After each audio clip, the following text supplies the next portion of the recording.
Di balik pemandangan indah kota Jayapura yang terkenal dengan laut biru dan bukit hijau, ada cerita lain yang jarang dibicarakan, cerita tentang jalan raya yang menyimpan bahaya, tikungan tajam yang tak sesuai standar, tanjakan curam yang menantang kendaraan, hingga perilaku pengendara yang berisiko tinggi. Semua ini berpadu dengan tantangan sosial budaya yang khas, menciptakan masalah keselamatan transportasi yang tidak sederhana.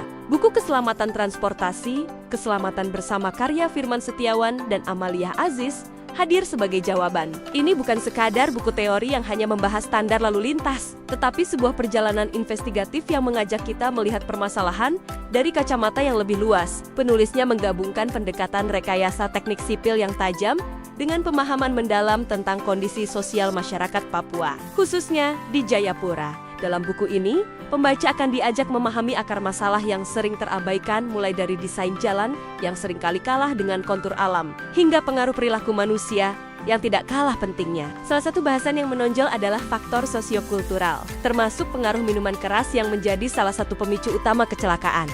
Penulis memaparkannya dengan data yang kuat, analisis yang jujur, dan bahasa yang mudah dipahami, membuat pembaca merasa dekat dengan persoalan yang diangkat. Tidak hanya membicarakan masalah, buku ini juga menawarkan metodologi praktis untuk mengidentifikasi titik rawan kecelakaan atau black spot. Dengan panduan langkah demi langkah, pembaca baik mahasiswa, perencana kota, hingga aparat penegak hukum dapat belajar bagaimana menggunakan data dan analisis kuantitatif untuk menentukan titik paling berbahaya, serta bagaimana merancang solusi yang tepat.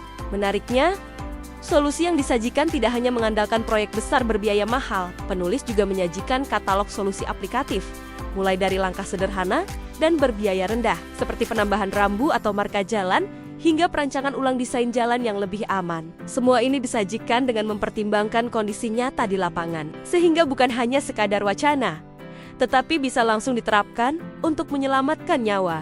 Buku ini adalah bacaan wajib bagi siapapun yang peduli terhadap masa depan transportasi yang lebih aman di Papua, baik itu mahasiswa teknik sipil, pembuat kebijakan, polisi lalu lintas, maupun masyarakat umum. Karena keselamatan di jalan bukan hanya tugas pemerintah atau aparat, tapi tanggung jawab bersama yang membutuhkan kesadaran dan kepedulian dari semua pihak. Jangan tunggu sampai angka kecelakaan bertambah. Mulailah memahami, bergerak, dan menjadi bagian dari perubahan. Buku Keselamatan Transportasi, Keselamatan Bersama bisa menjadi panduan nyata untuk menenun masa depan transportasi yang aman di tanah Papua. Dapatkan sekarang di www.inovasipublishing.id, dan mari kita wujudkan jalan raya yang lebih selamat untuk semua.